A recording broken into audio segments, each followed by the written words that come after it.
থাকতে আসে না, তারা শিখিয়ে দিয়ে যায় বেটার খুঁজে পেলেই কেউই না পাশে থাকে না। কিছু মানুষ এত সুন্দর করেই অভিনয় করতে পারে যে বোঝাই যায় না যে ভালোবাসাটা মিথ্যা ছিল নাকি সত্যি। আমাদের সম্পর্কটা ছিল 1 বছরের, আর এই অল্প সময়ে আমি তাকে এতটা ভালোবেসে ফেলেছিলাম যা আমি নিজেও বুঝতে পারিনি। একদিন আমার ফ্রেন্ড ওর গার্লফ্রেন্ডের সাথে দেখা করতে গিয়েছিল, আর আমিও সাথে গেলাম। আমার বন্ধুর গার্লফ্রেন্ডের সাথে সেও এসেছিল।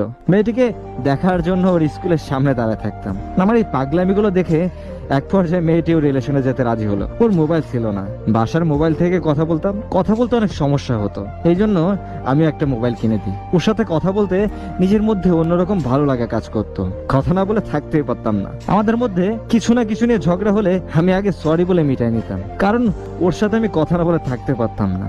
একদিন কথা বলার সময় ওর আম্মু ওর মোবাইলটা দেখে ফেলে, আর উনি ফোনটা নিয়ে নেয়। আবার নতুন আরেকটা মোবাইল কিনে আমার বন্ধুর গার্লফ্রেন্ডের মাধ্যমে ওকে আবার দিই। এইভাবে একে একে 5টা মোবাইল কিনে দেয়। আর ওর